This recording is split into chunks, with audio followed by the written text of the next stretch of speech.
Banyak orang menjalani hidup seperti tengah mencari kunci yang hilang di tempat yang terang, bukan di tempat kunci itu sebenarnya jatuh. Kita diajarkan sejak kecil bahwa tujuan hidup harus terdengar hebat, menjadi dokter, membangun yayasan, menulis buku bestseller. Namun, tak banyak yang berkata bahwa tujuan sejati mungkin sesederhana alasan untuk tersenyum saat membuka mata di pagi hari. Kita sering memaksakan diri agar tujuan hidup kita terlihat penting di mata orang lain, bukan terasa penting di dalam hati sendiri. Dalam pencarian itu, kita menumpuk definisi-definisi sempit, profesi, status sosial, kontribusi besar. Tapi bagaimana jika tujuan hidup tidak selalu muncul dalam bentuk gelar atau peran besar? Bagaimana jika ia hadir dalam bentuk rasa damai saat menyeduh kopi, gairah saat menulis puisi, atau kerinduan untuk merawat sesuatu yang kita cintai? Ketika kita terlalu sibuk mencari bentuknya, kita kehilangan intinya. Tujuan hidup bukan soal apa, melainkan soal mengapa. Dan seringkali, mengapa itu sangat personal, tak bisa dijelaskan, tapi bisa dirasakan. Ia tidak menunggu persetujuan orang lain, tidak butuh validasi sosial. Alasan untuk bangun setiap pagi terdengar sederhana, tapi di sanalah keajaiban sebenarnya tersembunyi. Karena hidup bukan tentang memenuhi ekspektasi, melainkan tentang menemukan resonansi. Dan ketika kita merasakannya, kita tidak lagi bertanya apa tujuan kita hidup di dalamnya.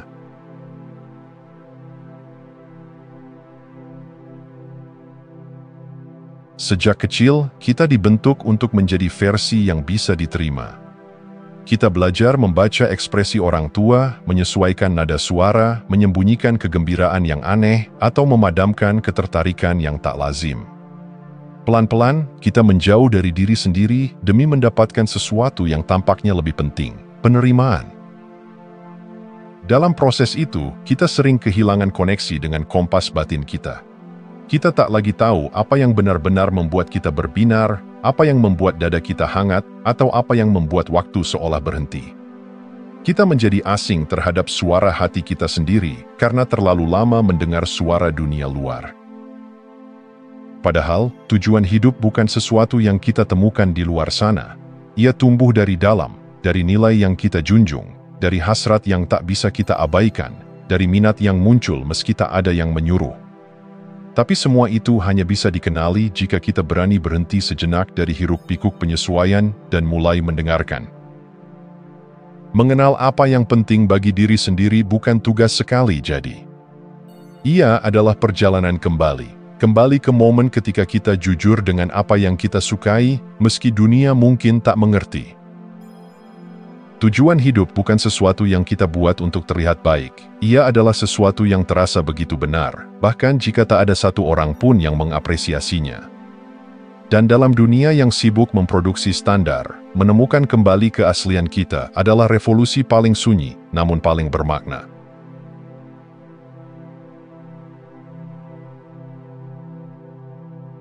Kadang yang membuat hati kita menyala justru dianggap aneh oleh orang terdekat. Apa yang terasa benar di dalam bisa terlihat salah di mata luar. Dan disinilah konflik batin sering dimulai antara kebenaran pribadi dan ekspektasi sosial yang telah mendarah daging. Masyarakat, keluarga, bahkan budaya memiliki cetakan tentang bagaimana hidup yang baik seharusnya dijalani. Cetakan itu seringkali kaku, pekerjaan stabil, prestasi membanggakan, pengakuan sosial. Tapi apa jadinya jika jiwa kita rindu petualangan? Jika panggilan batin justru mengarah ke jalan yang belum pernah dilalui siapapun di sekitar kita? Mengikuti tujuan sejati bisa terasa seperti berjalan melawan arus deras. Kita bukan hanya menghadapi keraguan diri, tapi juga sorotan tajam, pertanyaan sinis, bahkan penolakan. Rasa takut ditolak bisa begitu kuat, hingga membuat banyak orang memilih diam, bersembunyi, atau mengubah arah, meski itu bukan arah yang membuat mereka hidup. Namun, penting disadari bahwa hidup bukan tentang menyesuaikan diri sampai kehilangan warna. Keberanian untuk tetap setia pada suara hati di tengah riuhnya harapan sosial adalah bentuk cinta tertinggi pada diri sendiri. Karena pada akhirnya, Hanya kita yang akan hidup dengan konsekuensi dari pilihan-pilihan itu, bukan mereka. Dan mungkin, justru dengan mengikuti arus jiwa, kita membuka jalan baru, bukan hanya bagi diri sendiri, tapi bagi orang lain yang diam-diam juga rindu membebaskan diri.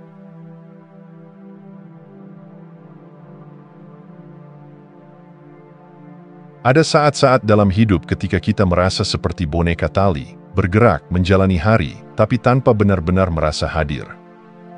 Kita menunggu aba-aba dari Tuhan, semesta, orang tua, guru, atau siapapun yang kita anggap lebih tahu tentang hidup daripada kita sendiri. Kita berharap suatu hari akan datang suara agung dari langit yang berkata, "Inilah tujuan hidupmu." Namun, kebenarannya sering lebih sunyi. Tujuan sejati jarang datang dalam bentuk wahyu yang megah. Ia lebih sering muncul sebagai desir halus, dorongan kecil untuk mencoba sesuatu, rasa penasaran yang tak bisa dijelaskan, atau keinginan yang terus kembali meski berkali-kali kita abaikan. Ketika kita menunda hidup demi petunjuk eksternal, kita menjadikan diri kita sekadar penonton. Kita menunggu hidup dimulai, padahal kitalah yang memegang kuncinya. Efek marionet ini membuat kita kehilangan kekuatan untuk bertanya secara jujur. Apa yang membuatku hidup? Apa yang membuatku merasa bermakna? Tujuan hidup bukan perintah dari luar. Ia bukan tugas yang ditentukan oleh hierarki spiritual atau sosial. Ia adalah panggilan, bukan dalam arti dramatis, tapi dalam arti sesuatu yang secara konsisten mengetuk dari dalam. Dan panggilan itu hanya bisa terdengar ketika kita cukup diam untuk mendengarkannya, cukup berani untuk mengakuinya. Memang lebih mudah menyerahkan arah kepada otoritas luar, karena itu membebaskan kita dari tanggung jawab. Tapi kebebasan sejati justru lahir saat kita berhenti menjadi boneka tali dan mulai bergerak dengan kesadaran. Bukan karena disuruh, tapi karena kita benar-benar ingin.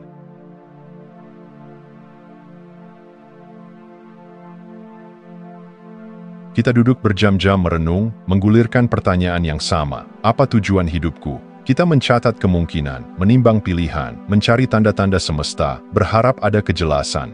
Tapi semakin kita berpikir, semakin jauh jawabannya terasa. Kita lupa bahwa arah bukan hanya ditemukan lewat pikiran, tapi lewat langkah.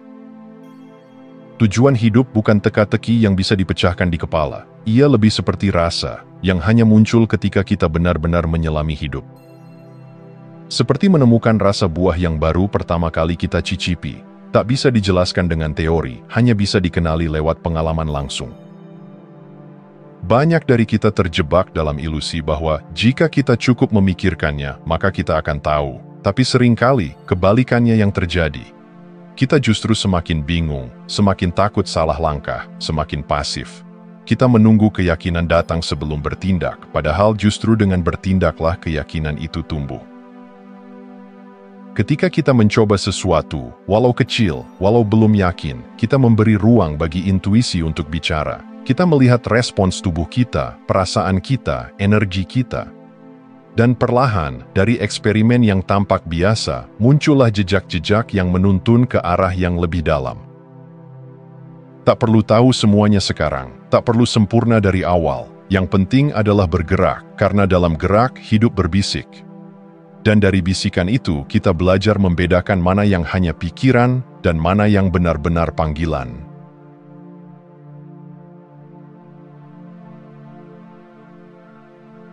Ada perbedaan besar antara menjalani sesuatu karena itu memanggil jiwa dan mengejarnya karena ingin merasa cukup.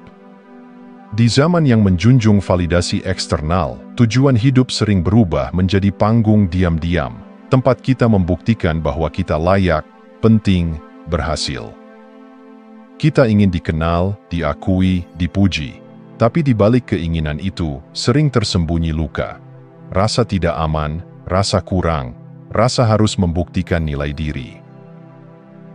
Ego sangat pintar menyamar. Ia bisa membungkus pencarian tujuan dengan kata-kata indah, padahal yang dikejar adalah pengakuan, bukan keaslian. Kita ingin membuat dampak besar, membangun sesuatu yang berarti, tetapi kadang yang sebenarnya kita kejar adalah rasa bangga yang bisa diceritakan, bukan keheningan yang dirasakan. Ini bukan tentang salah atau benar, tapi tentang jujur.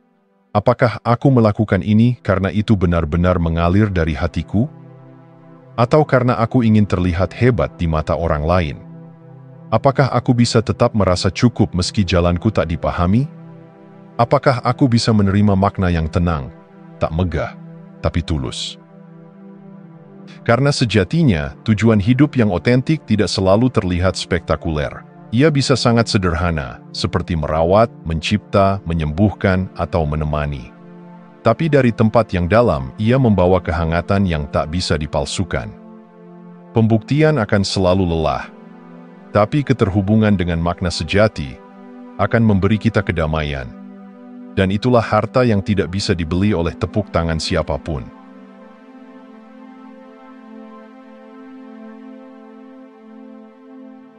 Ada mitos yang diam-diam tumbuh dalam pikiran kita, bahwa tujuan hidup adalah satu titik tetap, satu misi besar yang harus kita temukan dan pegang seumur hidup.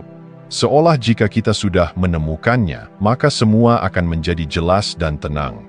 Namun kenyataannya, hidup terus bergerak, dan begitu pula jiwa kita. Apa yang terasa bermakna di usia 20-an bisa terasa hambar di usia 40.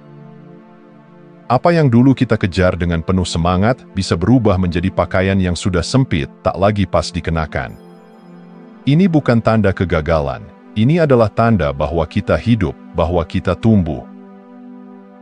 Manusia bukan makhluk statis. Nilai-nilai kita berkembang seiring pengalaman, luka, cinta, kehilangan, dan harapan baru. Maka wajar jika arah hidup juga ikut berubah. Yang dulu terasa seperti panggilan, kini mungkin hanya jadi kenangan manis. Dan yang dulu tak terpikirkan, bisa tiba-tiba menjadi pusat dari segala hal yang kita jalani. Merangkul perubahan ini butuh kerendahan hati. Butuh keberanian untuk melepaskan definisi lama tentang siapa kita dan membuka ruang bagi versi diri yang lebih segar, lebih jujur, lebih dewasa. Karena perubahan bukan pengkhianatan terhadap masa lalu, ia adalah bentuk penghormatan pada pertumbuhan. Tujuan bukanlah batu karang yang tak tergoyahkan. Ia adalah sungai, mengalir, berbelok, kadang tenang, kadang deras. Dan tugas kita bukan mengikat diri di satu titik, tapi belajar membaca arus, mempercayai hati, dan berani mengikuti kemanapun makna memanggil kita selanjutnya.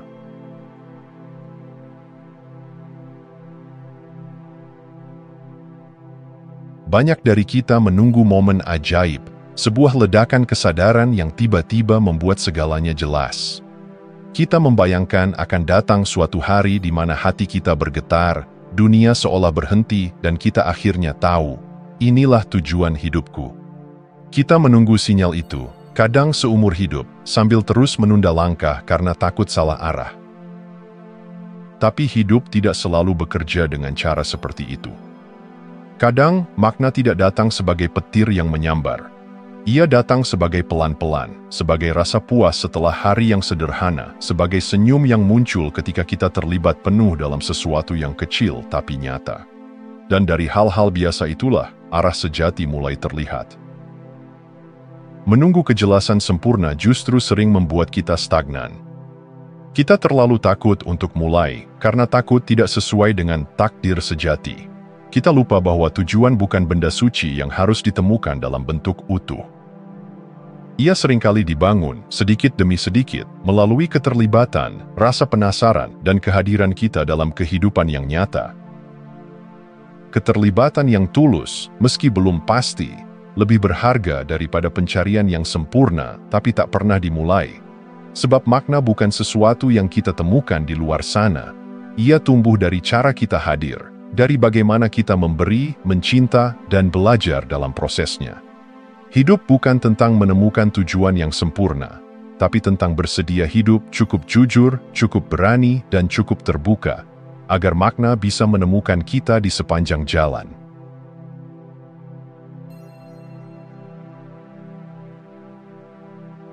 Seringkali, kita sibuk mencari keluar, menelusuri dunia, demi mencari tahu apa yang seharusnya kita lakukan di dunia ini. Tapi ironisnya, apa yang paling kita cari, justru sering tersembunyi dalam hal-hal yang sudah begitu melekat, begitu alami, hingga kita anggap remeh. Ada kekuatan dalam apa yang mengalir tanpa paksaan dari dalam diri kita. Cara kita mendengarkan, mencipta, menenangkan, memperbaiki, membangun, atau menginspirasi. Tapi karena dunia mengajarkan kita bahwa sesuatu baru bernilai jika terlihat besar atau luar biasa, kita mulai meremehkan anugerah alami kita sendiri. Kita berpikir, itu cuma hal kecil, padahal di sanalah mungkin letak benih tujuan hidup kita yang paling tulus. Apa yang mudah bagi kita sering tidak mudah bagi orang lain, dan justru disitulah nilai kita. Tapi jika kita terus mengukur makna hanya dengan standar eksternal, penghasilan, status, pengakuan, kita bisa dengan mudah mengabaikan harta karun yang sudah kita bawa sejak lahir. Menemukan tujuan bukan berarti menjadi orang lain yang lebih hebat, lebih pintar, lebih mengesankan. Kadang, itu berarti menjadi versi diri sendiri yang lebih jujur. Versi yang berani mengakui, inilah aku, dan inilah yang aku bawa ke dunia, meskipun sederhana. Dan saat kita mulai menghargai apa yang mengalir dari diri kita secara alami, sesuatu berubah. Hidup terasa lebih ringan, lebih bermakna, lebih utuh. Karena ternyata, kita tidak perlu menjadi luar biasa untuk menjalani tujuan hidup, kita hanya perlu menjadi asli. Dan dari keaslian itulah makna yang paling murni muncul. Terima kasih sudah menonton. Jangan lupa like, komen, dan subscribe untuk dukung channel ini terus berkembang. Sampai jumpa di video selanjutnya.